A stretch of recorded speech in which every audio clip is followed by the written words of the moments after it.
dog is hanging with me. And we do appreciate you spending some of your Father's Day, or Happy Father's Day.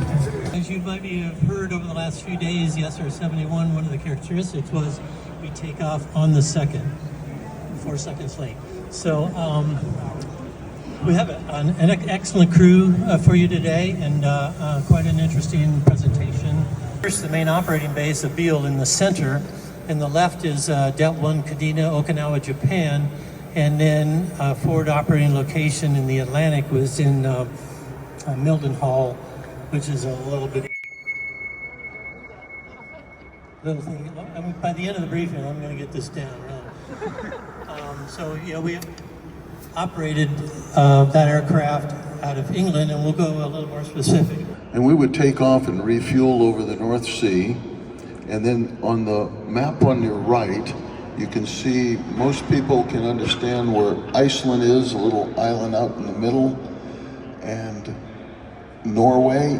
So we'd almost always fly up around the coast of Norway, and then to the peninsula or the area above Russia where the subpins were kept, Murmansk, and we would turn around up there and come back down, and then quite often we would refuel again, and then we would go in one of two different places. One, to look at, because the German country was still divided into East Germany and West Germany, we would fly in West Germany looking over the border into East Germany. Or if we didn't do the Germany mission, we would go into the Baltic, which is kind of like an inland lake there by Denmark, going up near Finland and turn around. We'd go around the little island that's uniquely named Goat Island. I suppose there's a lot of goats there. And we would look in on all of the satellite countries that the Soviet Union had that were against the edge of the Baltic Sea, and as well as look at part of the Russian area that touched the Baltic Sea, like St. Petersburg. And I forgot to mention that occasionally we would go down into the Mediterranean, which also showed up on that map. And we had a few missions down that way on special occasions. Sorry, Bill. No, that's right. Enjoy the input. Stan, do you want to talk a little about the Pacific Theater? Locations, I guess, and where our tracks were? Yeah, one of the things that's kind of interesting about the SR-71 is that we were an Air Force airplane, but our reconnaissance, for the most part, was Army and Navy. And one of the places that we always looked at was DMZ, an area north of South Korea, and looking at North Korea. That was a very common sortie that we would come. Take off out of Kadena, go up, and then turn around and come back along the DMZ and home again. Other sorties we would go south along the Vietnam coast, and then look at the islands, or take a look at some of the islands that were near the Philippines and around in the South China Sea and that sort of area. Because there was some conflict there. Pratt Whitney Islands, for example, the Chinese who complained, I would think that they own them anyway, and they're building up some militarization. So we were trying to take some, figure out what was going on there as well. One sortie we took, we flew. There was actually took a picture of a Chinese destroyer actually shooting at somebody out there in the water.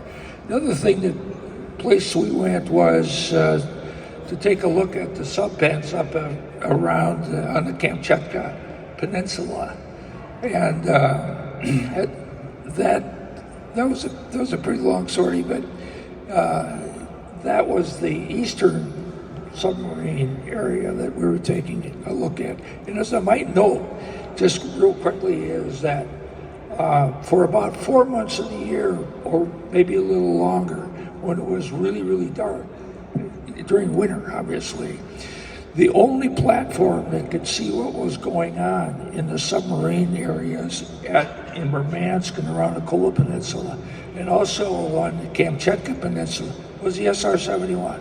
So that was one of the critical things that we were doing before they developed satellites that had radar capability to see what was going on there.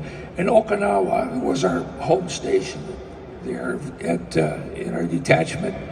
And we flew missions out of there from into the Middle East when the Iraq-Iran war was going on. I don't remember how many missions there were, 4 or 5 missions.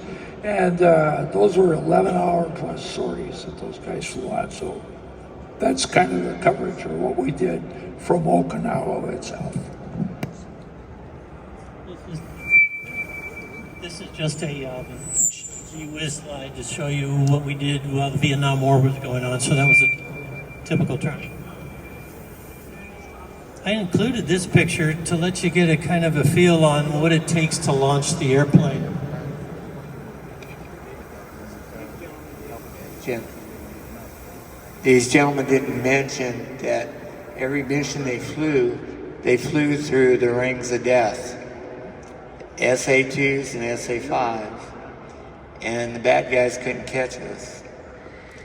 And I always was amazed when they did that. And one mission we did, we asked them to turn off the death system. And they go, yeah? I said, don't worry, you'll be fine. You know, because we had some engineers and we wanted to see what the signatures were from those systems. And we picked them up. Later on, during Desert Storm, we had those signals to give the A-10s. That's how critical these missions were. Another example of that, thank you, Robbie. Tom and I got a chance to fly against the Beirut bombing in Lebanon in 1984. And we got all the photos on the radar, but what we got in addition was over 2 minutes of SA-5 guidance signal, which we just sucked up all those electrons. We had never gotten that before. They didn't have it in Europe. So when we debriefed and said, oh yeah, we got the photos, we got the radar, we got 2 minutes of SA-5 time, the Intel guys all spilled their coffee and leapt up and ran because they didn't have it in Europe either. So they were able to reprogram the jammers for the Eastern Bloc countries. On the SR-71, it set a number of speed records along the way. And let's see, who is going to talk about that? Anybody? Tom?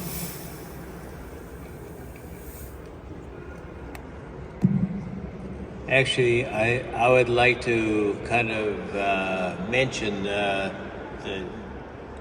Lieutenant Colonel Ed Yielding is in the back.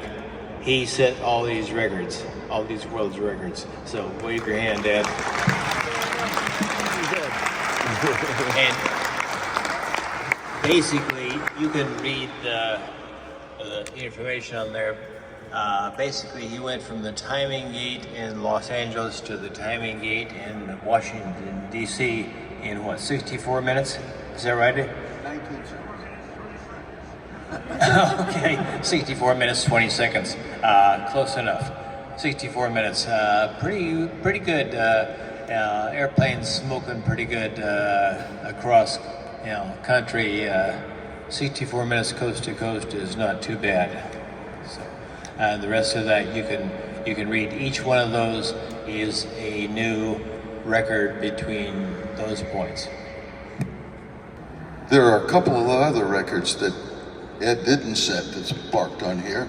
And we have another world record holder in our audience, Pat Bledsoe, Colonel Bledsoe, right there. He's got the record for speed over a closed course. He's 1,000 kilometer closed course record. And he said yesterday the reason why he was the head pilot at the time, and he chose to take that particular flight was because prior to that, the other two world records were held by the YF-12, but the Russians held the one for the 1,000 kilometer course, and he wanted to put the United States' name against that one. Thank you, Pat.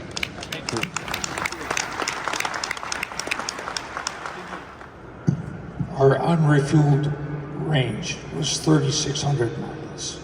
That's how far we could go with one tank of gas. Well, unfortunately, as we looked at all our missions, unfortunately our missions did have to come to a close eventually. So we'd get back either to Beale or back into Milton Hall or Kadena. We always tried to get back home because if we broke down and had to land at an away base, it took 2 to 3 KC-135s with about 60 maintenance people to come and fix us so we could get the airplane home. So it was a very complex machine, and we always tried to recover where we took off from, if that was the mission.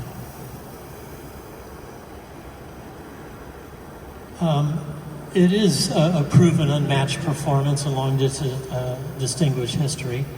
It was a survival penetrator. We flew canned tracks, if you will, then we'd fly this one track, let's say up to Murmansk for a couple months. And eventually the Soviets got pretty good at finally getting all their airplanes airborne and trying to come and take a pass at us. It usually took them at least a month or two to get their act together.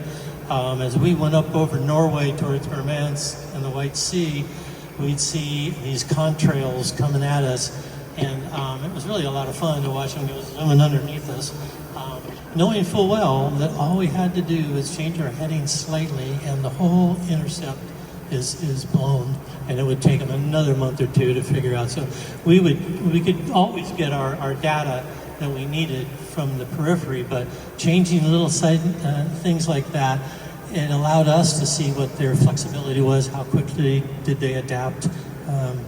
I mean, they weren't going to take a shot at us. We were 12 miles off the international, which is recognized international airspace, 12 miles off the target country's coast.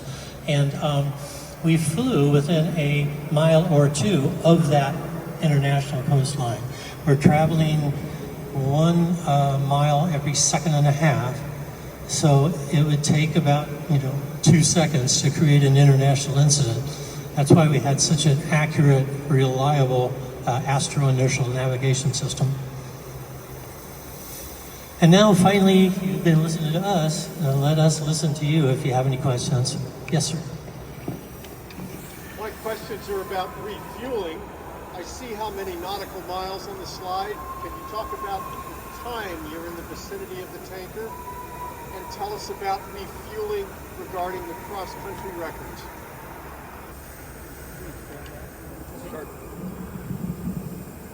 I'll start with that. The refueling started at 450 miles from the tanker itself. And that was my job as a backseater, to put the two airplanes together so that the pilots could get on the boat. I think to complete the answer, it took about, we were going to take on approximately 70 to 80,000 pounds of fuel. The airplane held 80,000 pounds of fuel, and you were going to burn some fuel while you were on the leg. If it was a very short leg, they'd probably plan for about 20 minutes, maybe a little bit less than that, for the refueling time. That allowed you sometimes. There were other times when they wanted to position the airplane a little further along before you started to climb and accelerate, and so some of the refueling tracks may be longer than that. But I can remember a few that were as short as 15 or 16 minutes. Now you asked something about the world record, and so I'm just going to try to repeat what Ed said yesterday about his coast-to-coast refueling, is that he took off out of Palmdale, flew out over the Pacific Ocean and refueled, and then started climbing and accelerating, and he went through the timing gate over Los Angeles at, I believe he said, about 2.5 to 2.8 Mach, and then continued to accelerate to 3.3, flew across the United States at 3.3, but had to start his descent slightly before he reached the end of it to come down to have enough minimum fuel in the airplane to be safe. We never ran to zero fuel or pushing it to the fuel low level light came on. And he came back around, to land, but because they wanted him to fly across the airfield a couple of times to say hi to the boys and girls all sitting there at the Smithsonian waiting for him to land, he tapped the tanker for a couple of 10,000 or so pounds, so he had adequate amount of fuel to do the flybys. Does that answer your question, sir? We have another question. What were the targets that you would most often survey, and do you have any that are more remarkable than others?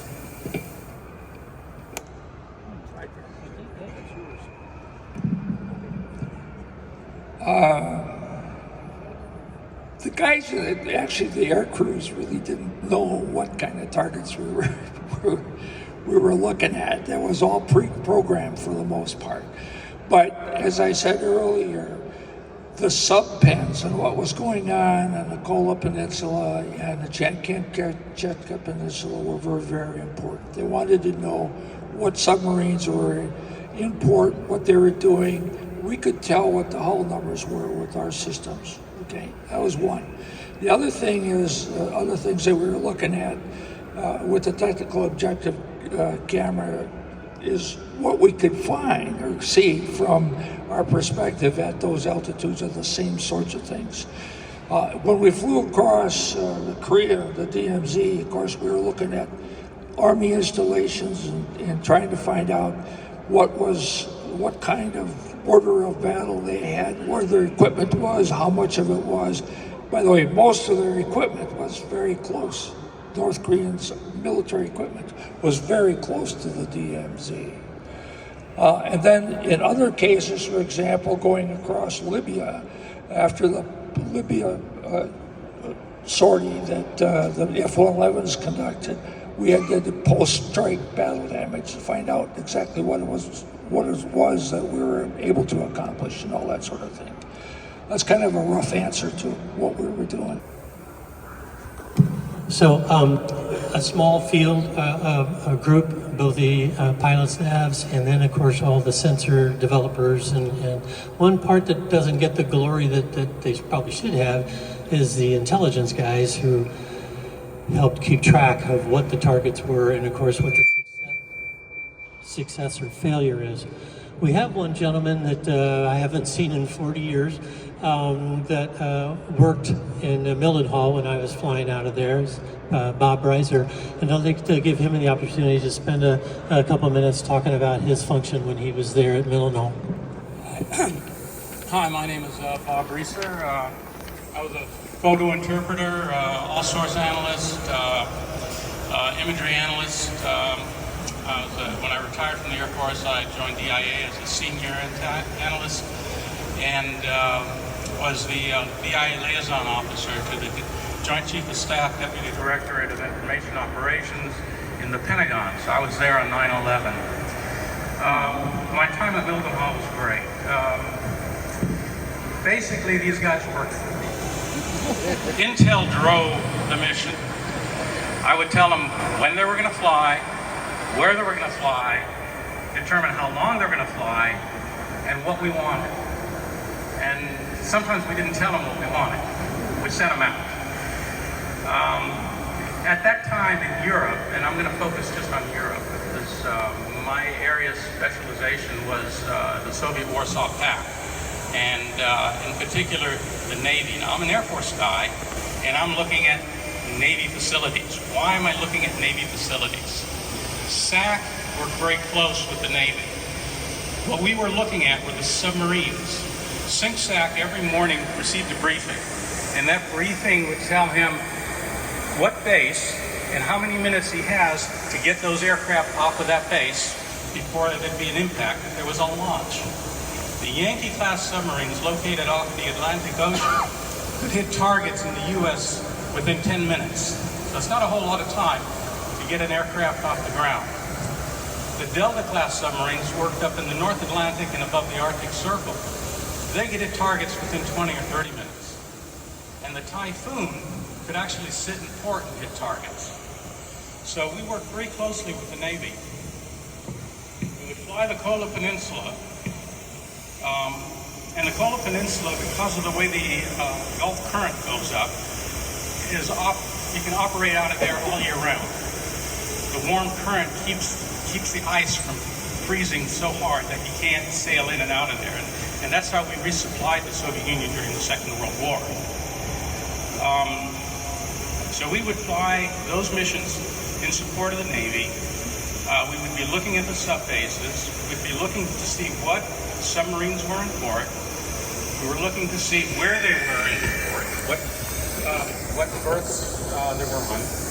It's kind of related to this, and not quite related to this.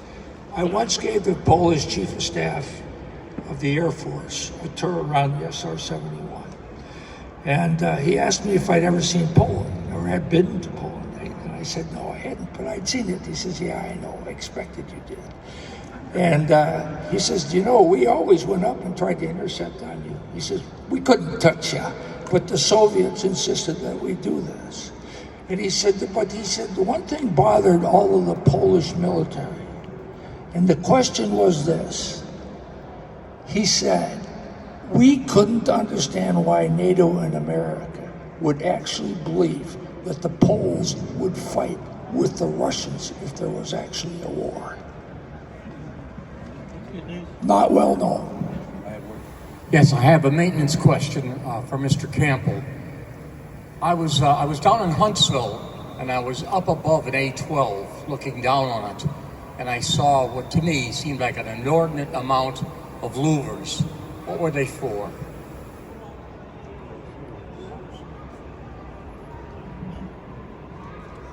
Around the engines?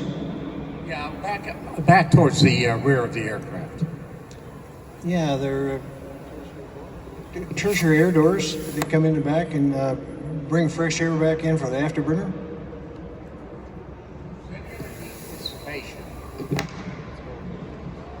Was any of it heat dissipation? Or possibly other VIP? No. That's bull feathers. Well, I guess you have your answer to that one. We did do VIPs with senators. Well, yeah, Coming to the we front. flew VIPs, but the idea that we took George Bush to Washington or to Europe in the SR-71 is pure nonsense.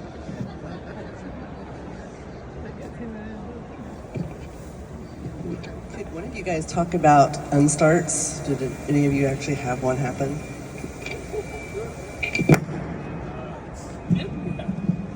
Answer to the question, yes. We had a number of unstarts.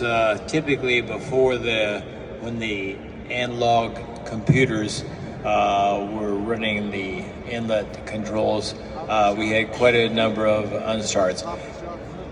Even after the digital computers were installed, and Stan and I were the first crews to train completely in the new DAFX systems, we still had unstarts.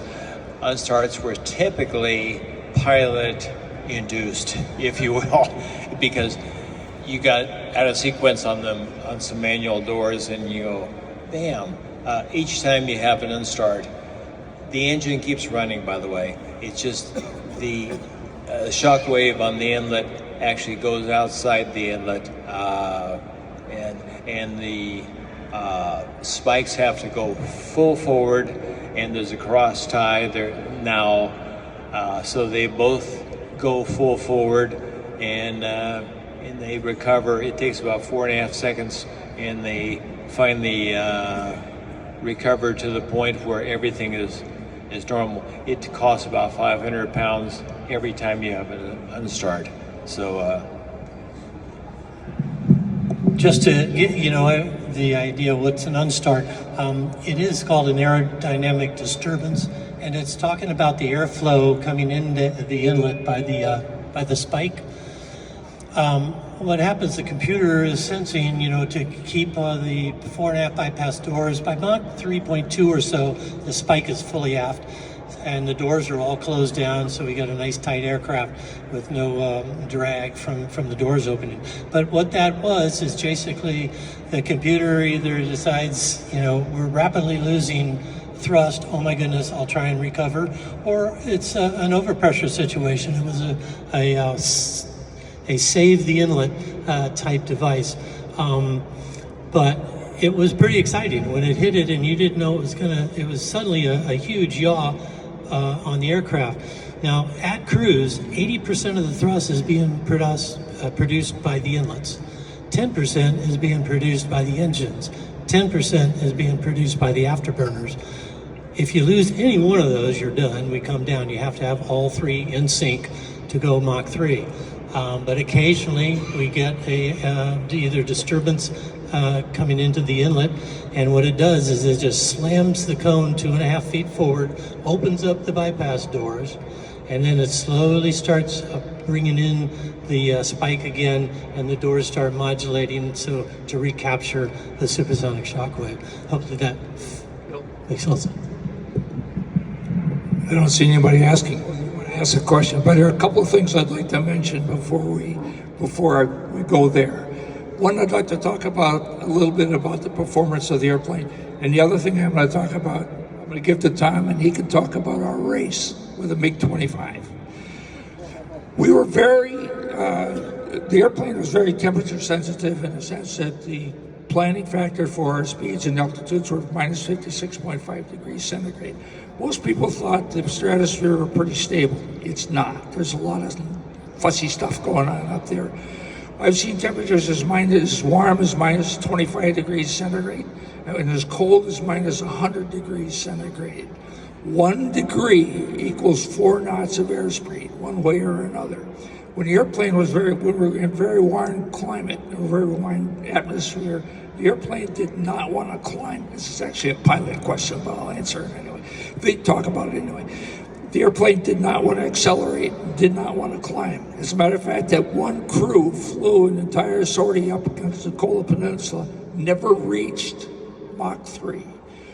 Conversely, when it got really cold down to minus 100 degrees centigrade, it was a rocket ride. The airplane didn't want to stop climbing, and it didn't want to slow down. It was really pretty interesting. The other thing about that is it was very, very cold, and Stormy alluded to before, was that the airplane would con like crazy. And so when we went in along the Kola Peninsula, it was kind of interesting to see the Soviets coming up and trying to intercept us. Of course, they could see us conning us crazy as well. We'll let Tom talk about our race with the MiG. Just briefly, one day in 1988, we were northbound and on the West German side. It's about 8 minutes from southern West Germany to the point where we have to turn to go home. We looked out, and there in front of us at about 2 o'clock position is a contrail rolling out pretty much, if you will, in a racing position at about 2 o'clock position. By the time we turned to go home to Wildehall, the airplane is back at 4 o'clock position, and it was a MiG-25, and it was going as fast as it possibly could go. And we found out from intelligence later on that it lost an engine on recovery to a space, and they had to change both engines after landing.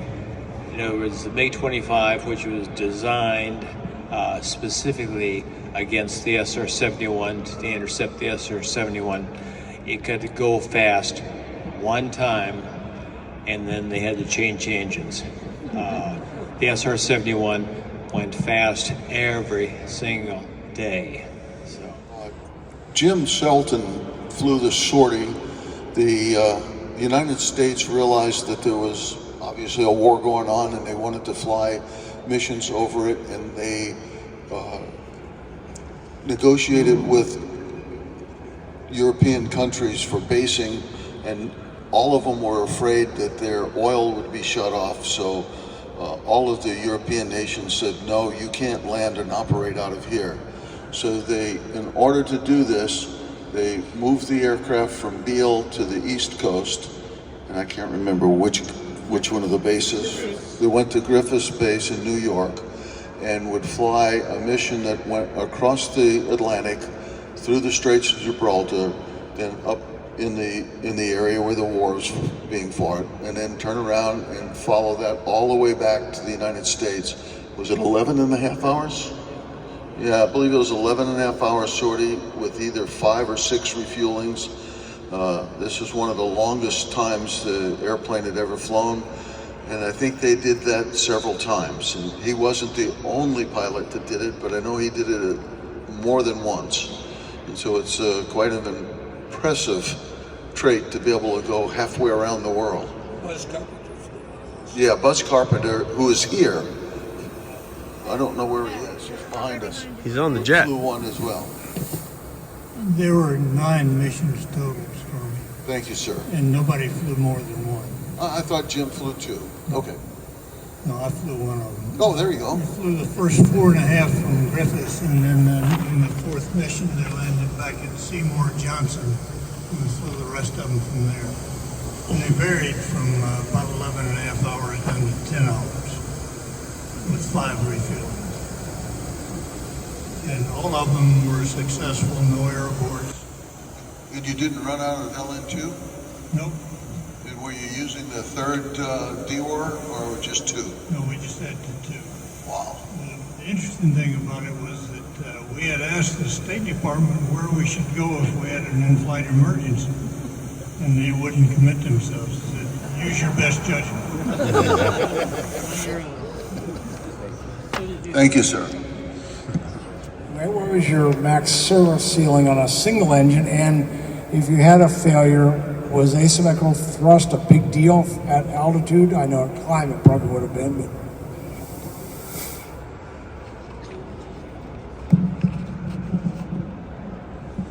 I'm sorry, you're asking about single engine suit. As a matter of fact, Stan and I had one with a single engine.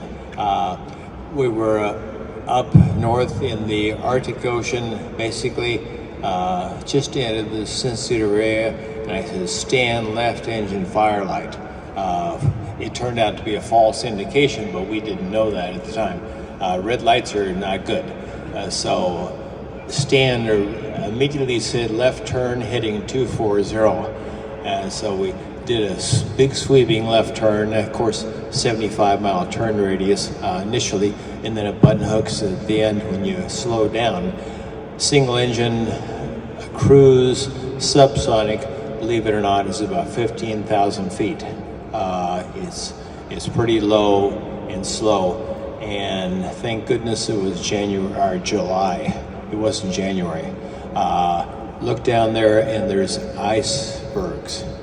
And if this engine hiccups, we're going to start up the engine. We're not going to jump out of this thing. We ended up going into Andoya, Norway, which is about an hour and 5 minutes away, single engine. And we landed in Andoya on a Sunday afternoon, January 1st, 1988, I believe it was, and we were the first airplane, first SR-71 to land in Andoya.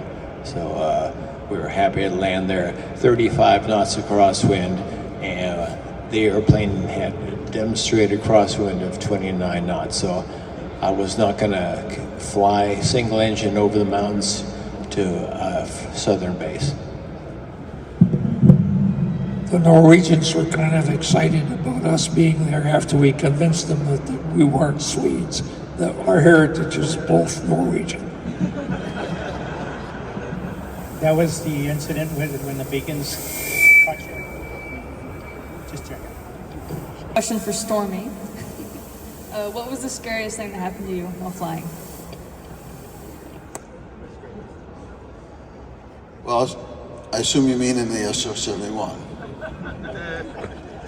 Well, I did have an incident where I was going on a Cuban mission, so it was very early in the morning. I was up to speed and altitude, so I was about 75,000 feet, Mach 3, when the sun started coming up. I'm heading towards Cuba, and I have a little glint of sunlight in front of me, so I now feel like, okay, we didn't fly faster than Mach 3 at night, but we could fly faster than that. And before we went into a hazardous area, we always would try to accelerate the airplane out to maximum Mach, make sure the airplane would run fine at 3.2. So I accelerated out to 3.2, airplane's stable, everything's looking good, and I start to slow back down to the cruise speed of 3.0. As I'm slowing down, all of a sudden, the airplane pitches up, and it pitches up very violently, and to me it was like the entire airplane had come into my face. In reality, looking at the tapes, it had popped up about 10 degrees, which is just eye-wateringly gross compared to the plus or minus 2 or 3 tenths of a degree that we would normally make pitch movements. So this is 10 degrees, but it felt like 90 degrees. And my hand, which is on the left console, reaches up to the stick to bring the alpha, or the angle of attack, to get the nose down. And I touched the stick and pushed forward, and the airplane almost instantaneously pitches over to about 10 to 12 degrees nose down, and it did it in an instant with no resistance to what I was doing.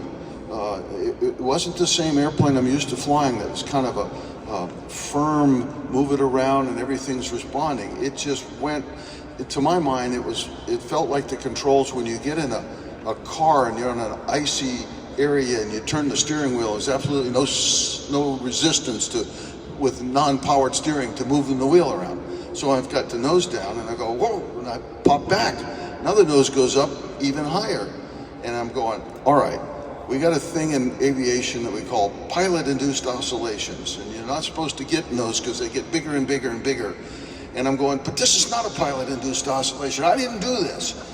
But still, I've got to get the airplane under control. And I had popped the nose back up and then popped it back forward again. And I think this is the second time the nose is down, and I say, I've got to reverse what I'm doing. I can't keep going the way I'm going. So as the nose first started to come up, I said, okay, and I pushed the nose full forward and I start running the trim full forward. And the nose came up and it kind of stabilized right along that horizon. I could see the pitot tube right along that little line. And I went, whoa, okay. But the airplane was jittery and nervous, and it was flying all over the place, and at the slightest little pressure, and it was doing all sorts of things. And I could now glance down to see what had happened, because I had a master caution light pop on, and it said 1, 2, 3 computers fail. All the computers in the airplane had gone off the air at exactly the same time, and that turned all the stability augmentation system off at the same time.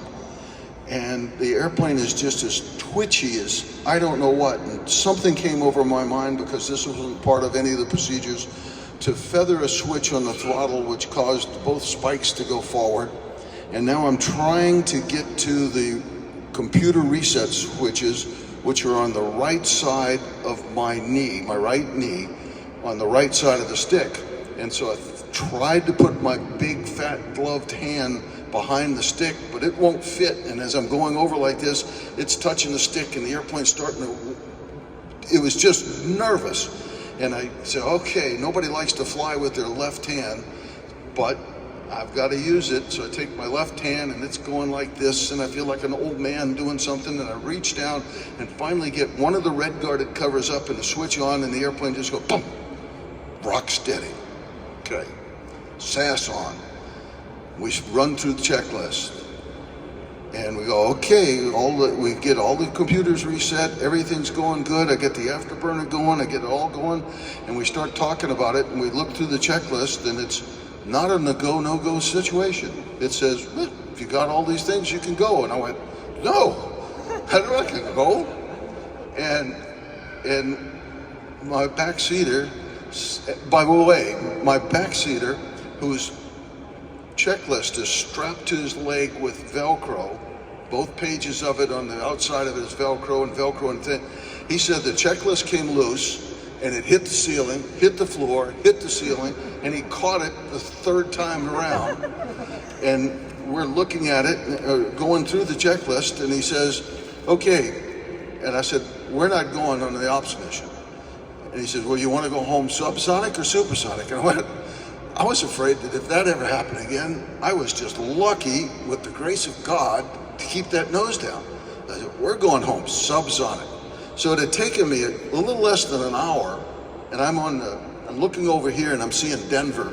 You know, we're running across the United States.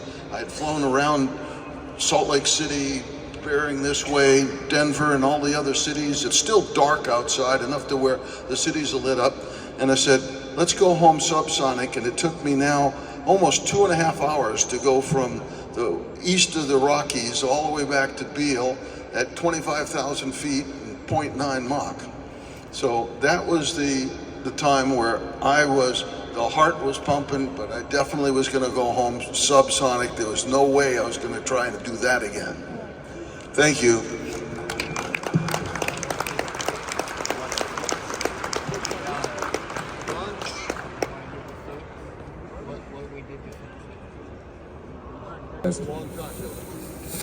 I was curious about, in the early days with the AVE-12 program, I've been reading that some of the Air Force pilots had, resigned their commissions and gone to work for the agency then. But when they were over at Kadena, who was doing the maintenance? Who was doing the supply? Was those Air Force people or were those agency people? Thank you. The answer? You didn't hear the answer. It was agency people. Yes, everything was that, and probably Lockheed people were involved. So this question's for any of the pilots that flew both the SR-71 and the U-2. Could you just talk a little bit about kind of the experience, the different flying experience? What were the different challenges? What do you enjoy about each airplane? Stuff like that. I'll probably speak to that. Stormy and I both flew both airplanes. I equate the SR-71 to a cerebral airplane. I was exhausted mentally after flying the airplane because you're monitoring everything, not everything, but you know what you have to monitor all the time, and you never get a chance to really look out and say, hey, this is neat. You're focused on everything in front of you on the instrument panel. So mentally exhausting airplane.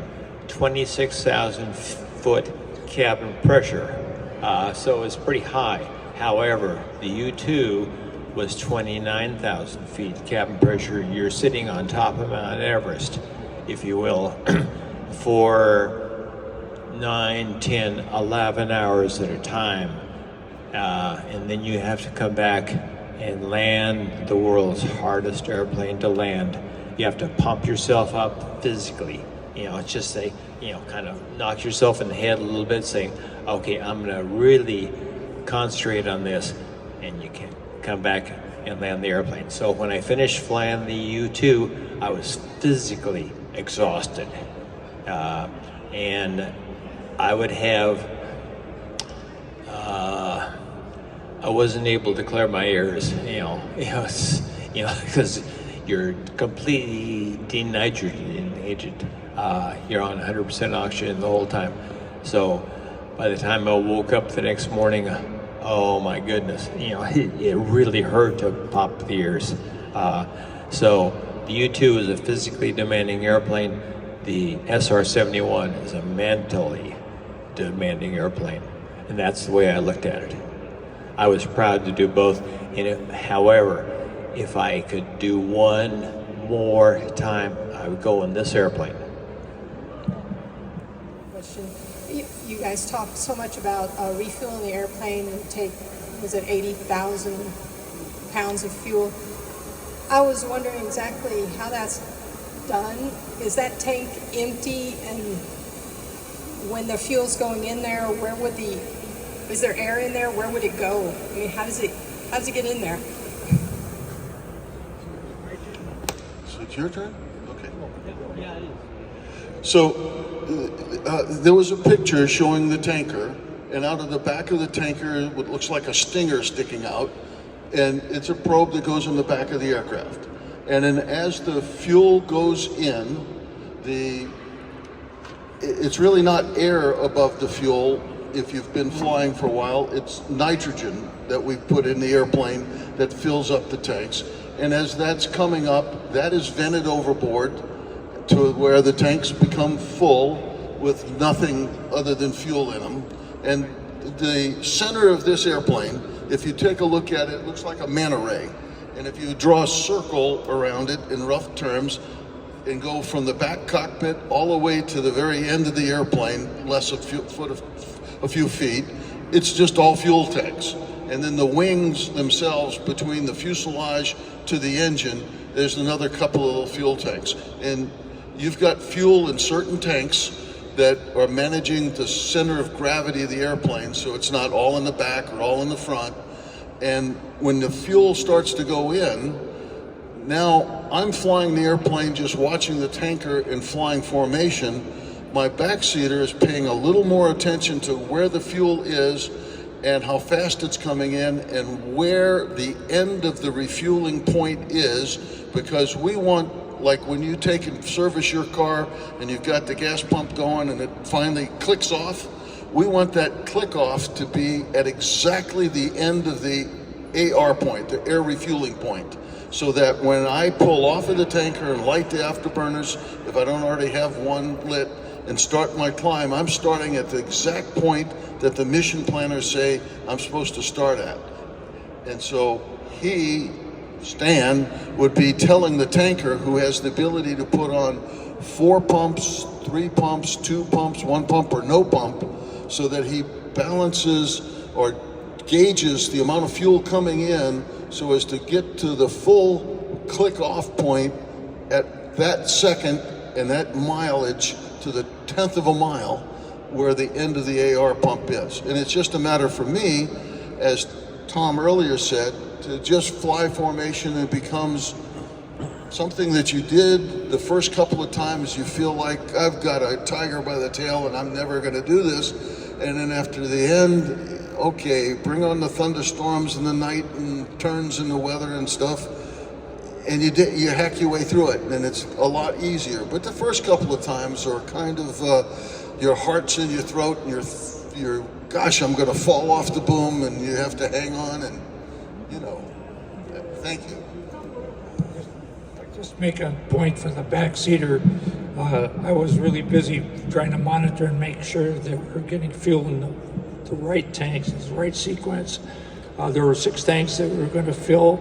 And so I was watching it very closely, and then the rest of the time I was usually yelling at the co-pilot for not getting something right up there in front. I want to make one other point, because that was kind of another side issue. Most airplanes or most equipment that just got an engine on it, if you're driving along and you're kind of worried about gas maybe a little bit, and you want to slow down just a little bit so that maybe you can go a little bit further. We cruised at Mach 3. If we were concerned about fuel, we accelerated to Mach 3.17 or 3.2, because that's where the airplane was most efficient. So when we were low on fuel, we increased speed.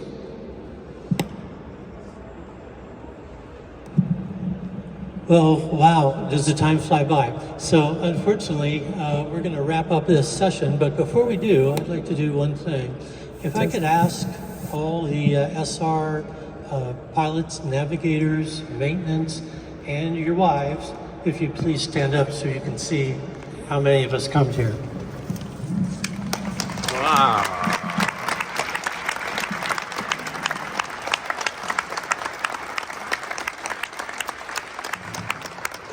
And this is just an indication. Of course, we do this around the country a couple times a year and promote and fundraise for the museums.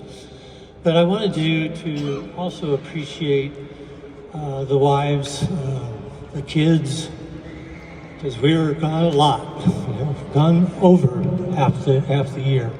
So we do want to thank, our loved ones and our kids that put up with us, especially when we're gone. And now we have the luxury of traveling and taking us with them. So thank you very much for coming out to our show. And we'll answer any questions. If you want to have any more, we'll be with you right out here, okay? Thank you.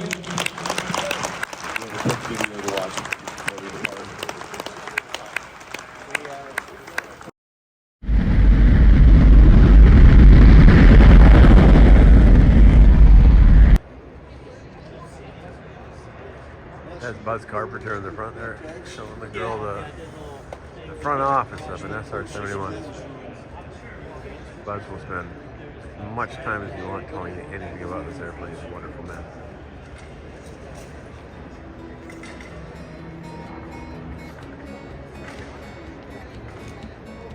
You need to go? Oh, okay. Yeah, it's going up. He's gonna push you up there. Can I go up with her? And you're going to look in, but I'm going to go down and let the guy go. Both of the pilots have been up here, but the guy who really knows what's going on in the back seat. The gentleman downstairs was showing us the picture. Yes. Yeah. Okay. And because it worked. Right. The cockpit got hot, got cold.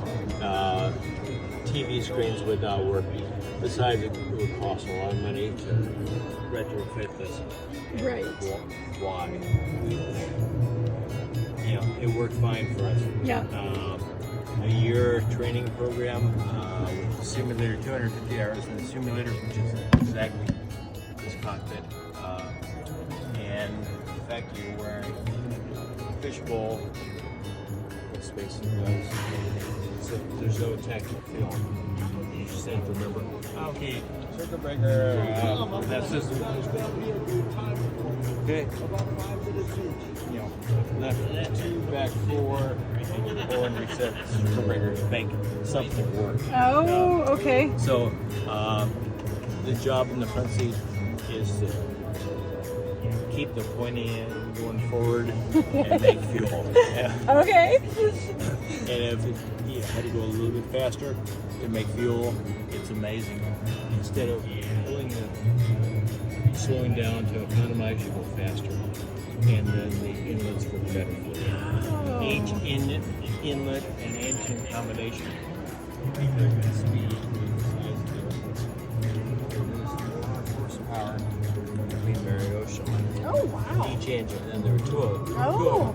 So, amazing. So it's just amazing what Lockheed and Kelly Johnson and his design team. I'm not sure what they're using. I think it's probably incredible. How many flights did you do? I got about 400 hours in the service. Oh, wow. Okay. That's a lot. I got about 1,000 hours in the U2. Oh. That's a lot more. Thank you for your service, sir. Well, it was, I considered it my privilege to be able to do this until I didn't have it anymore. I go, I want to do it one more time. Well, thanks for coming and sharing all this with us. And you're a backseater, sir? I am, or I was. Uh-huh. Wow. Let's have a look at this. All the good stuff is backseat. Oh. And did this get changed a lot of times in the program? Were there things? Not during the time I was in the program, but shortly after I left, they put a couple of improvements. Again, you're wearing a space suit, Okay. so you're not feeling that. Yeah. And that's specifically the. Not much of a window to look out at. Actually, it's more than you think. Because when you're in the seat, what's missing from the seat is the injection, the parachute kit is packed in a case about as big as that seat, and it's about 10 inches high. Oh, you're not sitting on that seat. Yeah, the parachute pack Yeah. goes under that, and then you have the parachute itself behind you, which pushes you forward. So you're actually about 10 inches up, Yeah. and almost 10 inches this way. So that puts you literally almost no Not a good thing. Was this seat padding in this plane, or like Yeah, no, is that part of it? That's part of it, and then they put the It gets kicked away. The big parachute pack. Yeah. Yeah. Yeah. Wow. So we have a bigger parachute than the standard Air Force parachute. They don't make you have to do like that. I know they would obviously do. Okay, I'll get out of the way right now.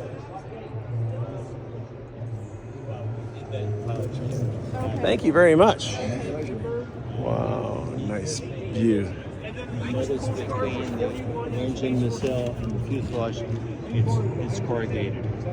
Like the old Ford tri-motor, it's different.